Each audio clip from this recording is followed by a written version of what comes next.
Well, the case of the Glenvista couple south of Johannesburg, who reportedly shot and killed two armed robbers in the early hours of this morning, has once again thrown the spotlight on home robberies in the country.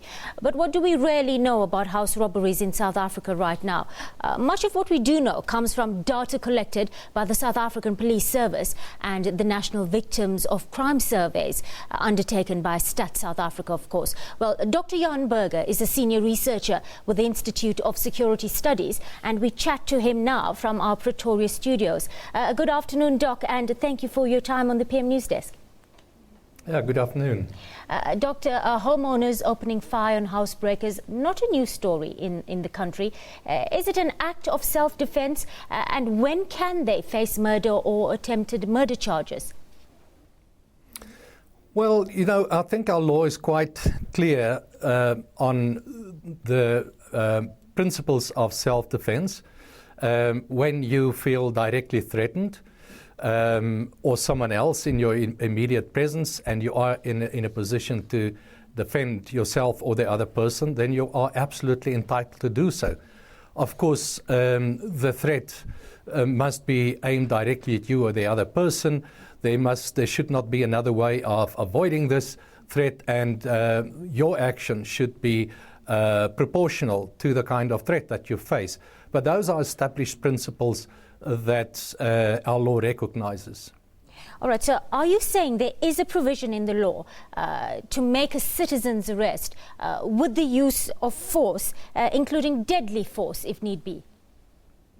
Oh yes, absolutely. I mean, apart from the common law principles of self-defense or private defense, there's also Section 49 of our Criminal Procedure Act that allows any person who has the authority to make an arrest, not only police officers, when you carry out that arrest and there is no other way than using deadly force, you would be absolutely entitled to use deadly force, given, of course, you maintain those requirements or meet those requirements in terms of no other way of having or available to carry out the arrest than using force or deadly force. But those are also well established, I think, in our law at the moment. All right. Are you saying that if in the case one had to shoot at fleeing robbers after they had entered your home and property, you could still face criminal prosecution? Well, let's just say the police are obliged to investigate all incidents where people are, where force is used, whether a person is then injured or killed. Of course, the police have to investigate. So the police will have to open either a murder case or attempted murder case docket and properly investigate that. But if the circumstances at the time of the incident shows that there's a probable reason for the persons using that force, that they could explain why they used that force, of course, then that would still mean the investigation goes ahead, but it would mean that there should not necessarily be an arrest of those persons. And I think that, you know, the police should use the common sense when they arrive at such an incident or where such an incident happened. And I think sometimes we see an arrest of a person completely legitimately using even deadly force, and where that person defending himself or herself was still arrested. Doctor, very quickly before I let you go, should victims resist or not resist in cases like this?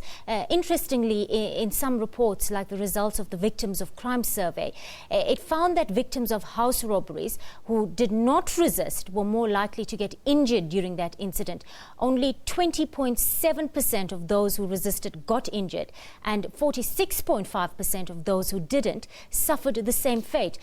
One wants to see their loved ones and yourself survive such a crime, of course, unharmed if possible.